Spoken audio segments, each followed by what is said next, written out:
साधुवाद आणि मंगलकामना. माझ्याजवळ पासपोर्ट आहे.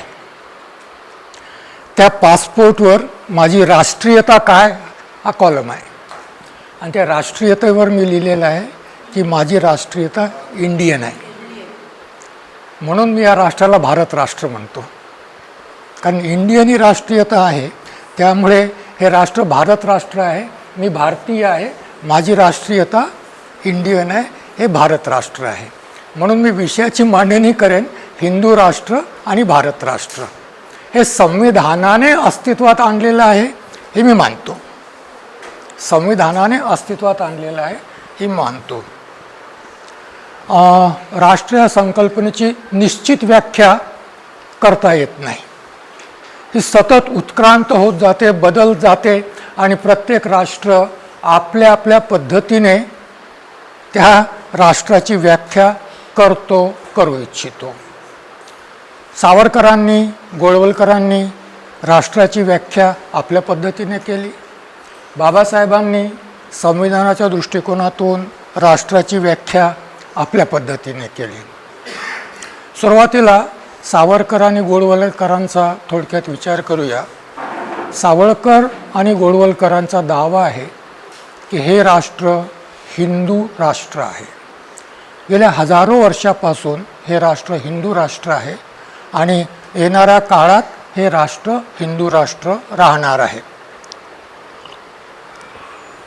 सावरकरांनी हिंदूची व्याख्या केलेली आहे. या संबंधात हिंदू कोण? हिंदू ते म्हणतात की ज्यांची पुण्यभू आणि पितृभू हा देश आहे ते सर्व हिंदू आहेत. पुण्यभू आणि पितृभू हा देश आहे ते सर्व हिंदू आहेत.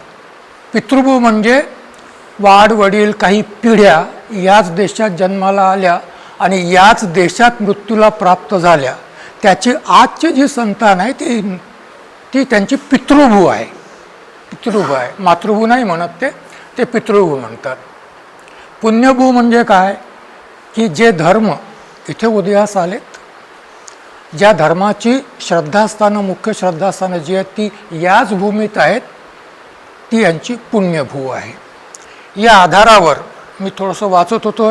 मीच एक पुस्तक लिहिलेलं आहे, प्रदीप गायकवाडांना माहीत आहे, भारत राष्ट्र विरुद्ध हिंदू राष्ट्र. त्यामध्ये या संकल्पना मला जसा अवगत झाल्यात त्या पद्धतीने मी मांडण्याचा विचार केला. कारण ज्यावेळी मी पुस्तक लिहित होतो त्यावेळी माझ्यासमोर एकच विचार होता की मी हिंदू राष्ट्र नाकारतो, मग मला काय हवं आहे? हिंदू राष्ट्र मी नाकारतो, मग भारत राष्ट्र हवं आहे. तर या भारत राष्ट्राची संकल्पना मांडता येईल का हा प्रयास होता.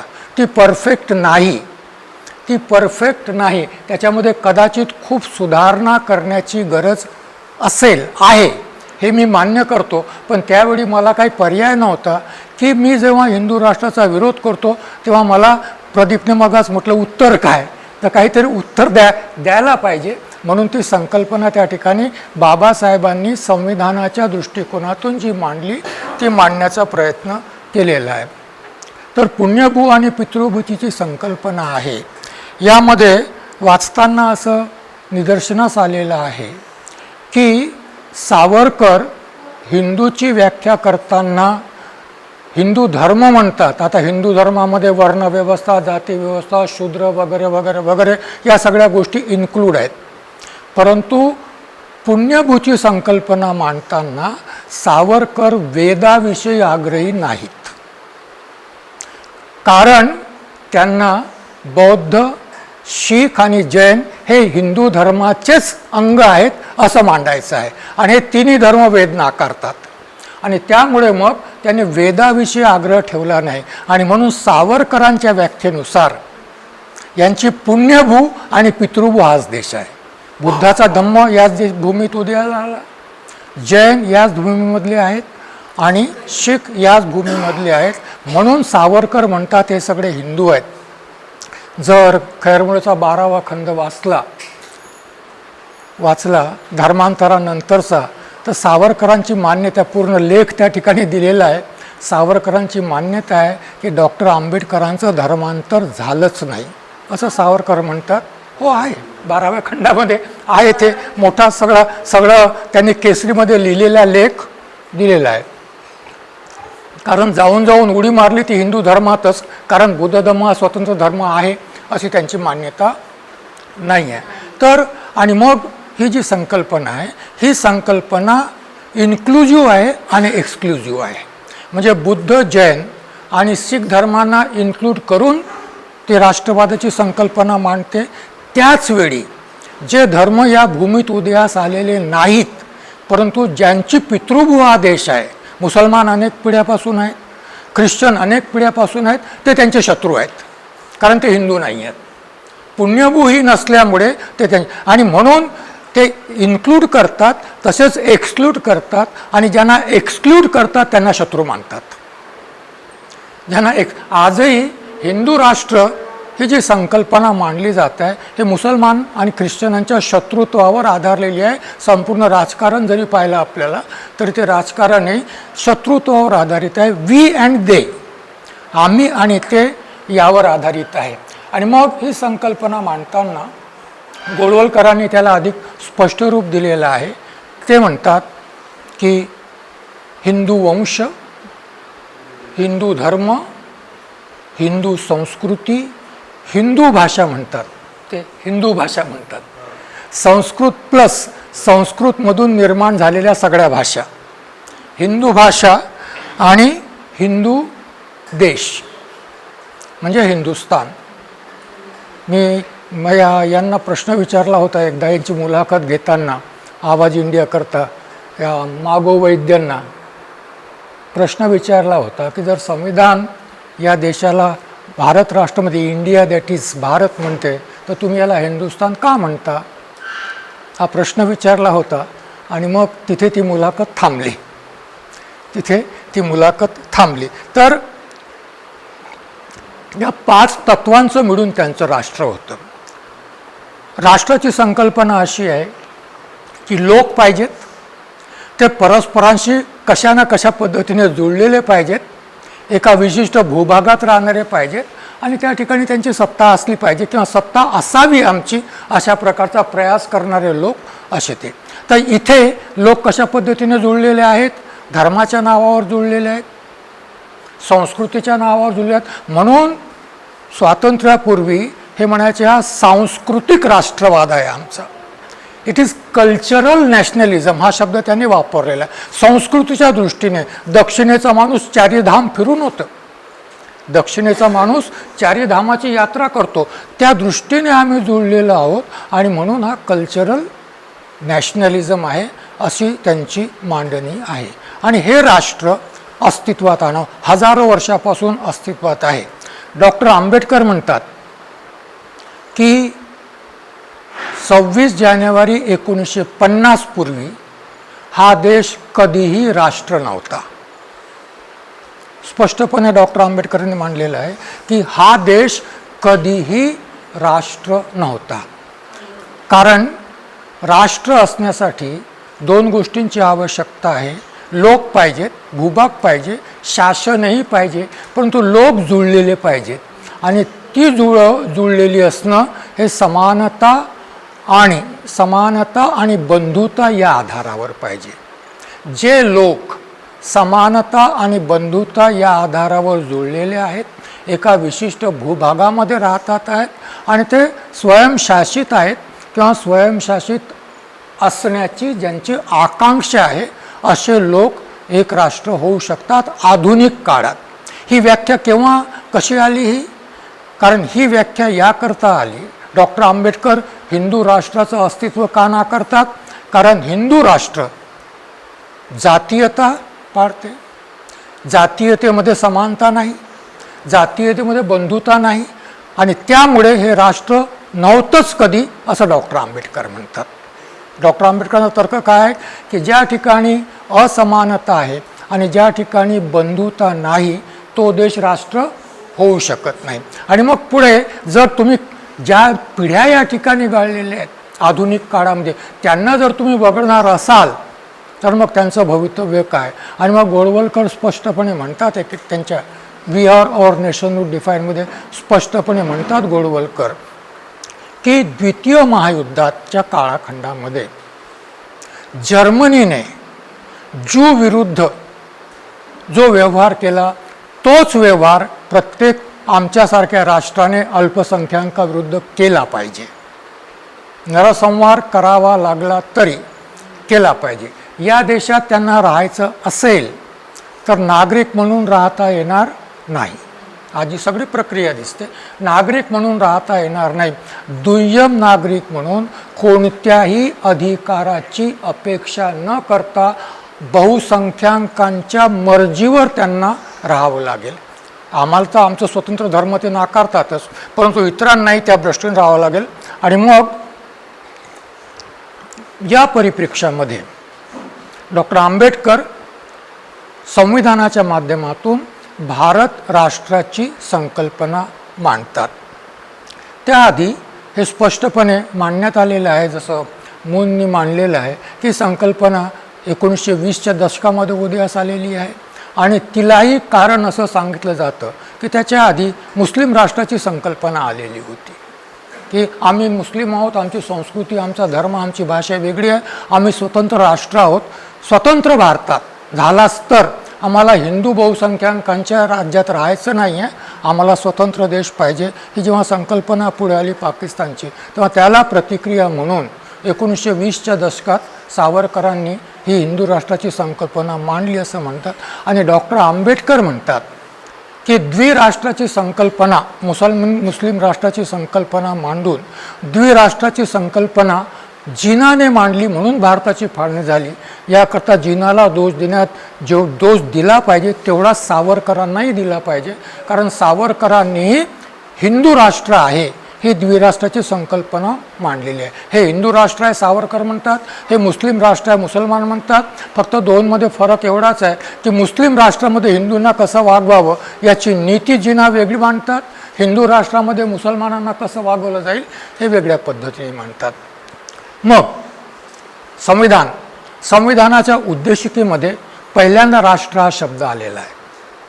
संविधानाच्या उद्देशिकेमध्ये आणि राष्ट्राची एकात्मता नाही का प्रवर्धित करणारी बंधुता, राष्ट्राची एकात्मता प्रवर्धित करणारी बंधुता. म्हणजे राष्ट्र जर एक संघ राहायचं असेल, बरोबर आहे, एक संघ राहायचं असेल तर कशाच्या आधारावर पाहिजे? बंधुतेच्या आधारावर. समानता शब्द वर पूर्वी आलेला आहे. आणि मग हा आमचा संकल्प आहे की असं राष्ट्र आम्हाला घडवावयाचं आहे. आणि म्हणून मग जेव्हा संविधानाच्या उद्देशिकेमध्ये पहिल्यांदा राष्ट्र ही संकल्पना आली, मग या राष्ट्राचा निर्माता कोण, जनक कोण? ज्याने संविधान निर्माण केलं त्याला मी जनक मानतो. जे राष्ट्रच नव्हतं त्या राष्ट्राला राष्ट्र म्हणून अस्तित्व प्राप्त करून देण्याचं श्रेय जर संविधानाला असेल तर ह्या राष्ट्र अस्तित्वात येण्याचं श्रेयही संविधान निर्मात्याला ऑटोमॅटिकली द्यावं लागेल, कारण त्याआधी राष्ट्रच नव्हतं ना. त्याआधी मग कोणालाही राष्ट्रपिता म्हणण्यात काही अर्थ नाही. जेव्हा राष्ट्रच अस्तित्वात नव्हतं त्याआधी जे काही जन्माला आले मरण पावले त्यांना राष्ट्रपिता वगैरे वगैरे म्हणण्याचं काही कारण नाही आहे, कारण त्यांनी या संकल्पना कधी मांडल्याही नाही आहेत. तर त्या दृष्टीने आणि मग ही राष्ट्राची संकल्पना जी आली तर अशी मांडणी केली जाते, राष्ट्र अस्तित्वात आलं परंतु राष्ट्र त्याच वेळी राष्ट्र निर्माणाची प्रक्रिया आरंभ झालेली आहे. अस्तित्वात आलं म्हणजे राष्ट्र झालं असं नाही, ते घडत जातं. राष्ट्र अस्तित्वात आलं परंतु घडवण्याची प्रक्रिया ही त्याच दिवसापासून त्याच तारखेपासून सुरू झालेली आहे. राष्ट्र घडवायचं आहे, मग त्याचा आधार काय? मूनने सांगितलं, व्यवस्थित सांगितलं, थोडंसे रिपीट करतो मी वेगळ्या शब्दामध्ये.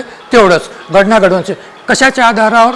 या देशाच्या म्हणजे या राष्ट्राच्या नाही, काही विविधता आहे, काही वैशिष्ट्ये आहेत जी अन्य देशामध्ये नाही आहेत. या देशाची जी काही वैशिष्ट्ये आहेत ती अन्य देशामध्ये नाही आहेत. आणि त्यामुळे या देशालाही एक राष्ट्र म्हणून अस्तित्वात आणायचं असेल, या देशालाही राष्ट्र म्हणून घडवावयाचं असेल तर या देशाची राष्ट्राची संकल्पना काहीतरी वेगळी असायला पाहिजे.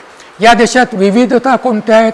धार्मिक विविधता आहेत, वांशिक विविधता आहेत, भाषिक विविधता आहेत आणि सांस्कृतिक विविधता आहेत. या विशिष्टता एवढ्याकरता मानतो आहे मी, धार्मिक, सांस्कृतिक, वांशिक आणि भाषिक, धर्म, भाषा आणि संस्कृती हा एकत्र जातात, त्या अर्थाने मी वापरतो आहे ही विविधता. प्रत्येक धर्म आहे, त्या धर्माची आपली संस्कृती आहे आणि त्या धर्माची आपली एक भाषा आहे. आणि हे जे तत्व आहे, धर्म, संस्कृती आणि भाषा, हे तत्व राष्ट्र निर्माण करणार आहे, राष्ट्र विघटन करणार आहे. हे तत्व राष्ट्र निर्माण करणार आहे आणि राष्ट्राचं विघटन करणारही हे तत्व आहे. उदाहरणार्थ पाकिस्तान निर्माण झालं याच्या आधारावर, धर्म, संस्कृती आणि भाषा या आधारावर पाकिस्तान निर्माण झालं. पाकिस्तान तुटलं याच आधारावर. बांगलादेश निर्माण झाला याच आधारावर पाकिस्तान तुटलं. आणि त्यामुळे मग भारतात ही विविधता आहे. ही विविधता कायम राहावी असं संविधान निर्मात्याला वाटत होतं. ही विविधता कायम राहावी असं संविधान सभेला वाटत होतं. संविधान निर्मात्यांना वाटत होतं ही विविधता कायम राहावी. ही विविधता केवळ कायम राहावी नाही, ही संरक्षितही असावी. संरक्षितही असावी म्हणजे धार्मिक विविधता कायम राहील, धार्मिक वेगवेगळ्या संस्कृती कायम राहतील, वेगवेगळ्या त्याच्यात जुळलेल्या भाषाही कायम राहतील. तरीही ही विघटनवादी तत्व, एके ठिकाणी अडवाणींचं भाषण आठवतं मला. अडवाणींनी 1996ला मार्गी प्रबोधिनीमध्ये भाषण दिलेलं होतं की एवढी विघटनवादी तत्व या देशामध्ये अस्तित्वात असतानाही हा देश एक संघ आहे. व्हाय? कॉन्स्टिट्यूशन अँड कॉन्स्टिट्यूशन निर्माता. हा देश एक संघ आहे, त्याचं श्रेय दिलं त्यांनी. हा देश एक संघ आहे कारण कॉन्स्टिट्यूशन. आणि हे आव्हान होतं संविधान निर्मात्यापुढे, या विविधता कायम ठेवायच्यात, नष्ट करायचं नाही आहेत.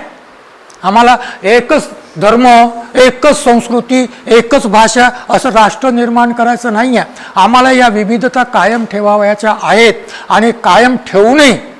तरीही मग या विविधता कायम राहतील तरी समानता आणि बंधुता पाहिजे.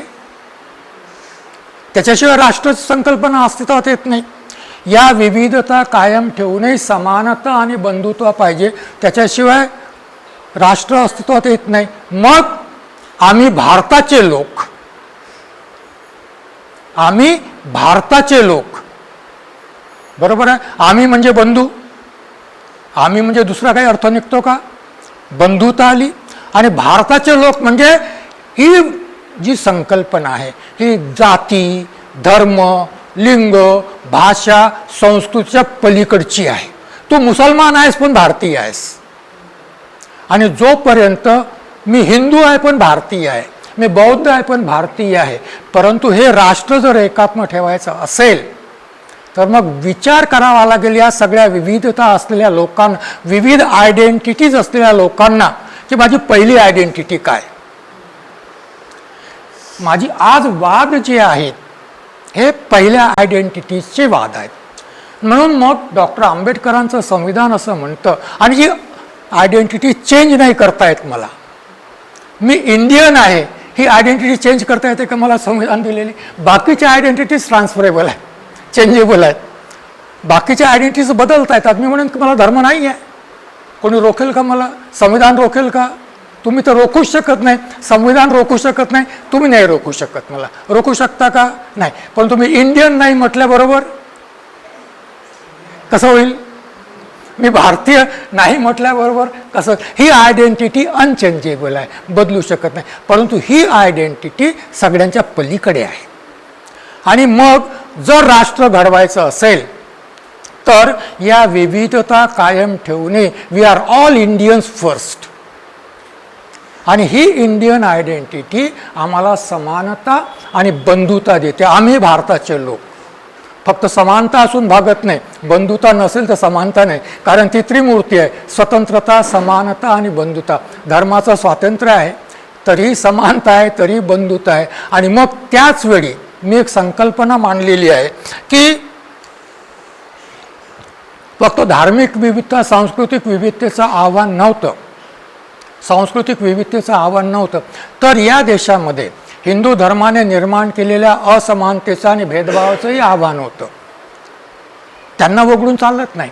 आणि मग त्यांच्याही संरक्षणासाठी त्यांच्याही दोन आयडेंटिटीज आहेत. संविधानाने भारतीय म्हटलं, त्याचवेळी ते अनुसूचित जाती जनजाती वगैरेही आहेत.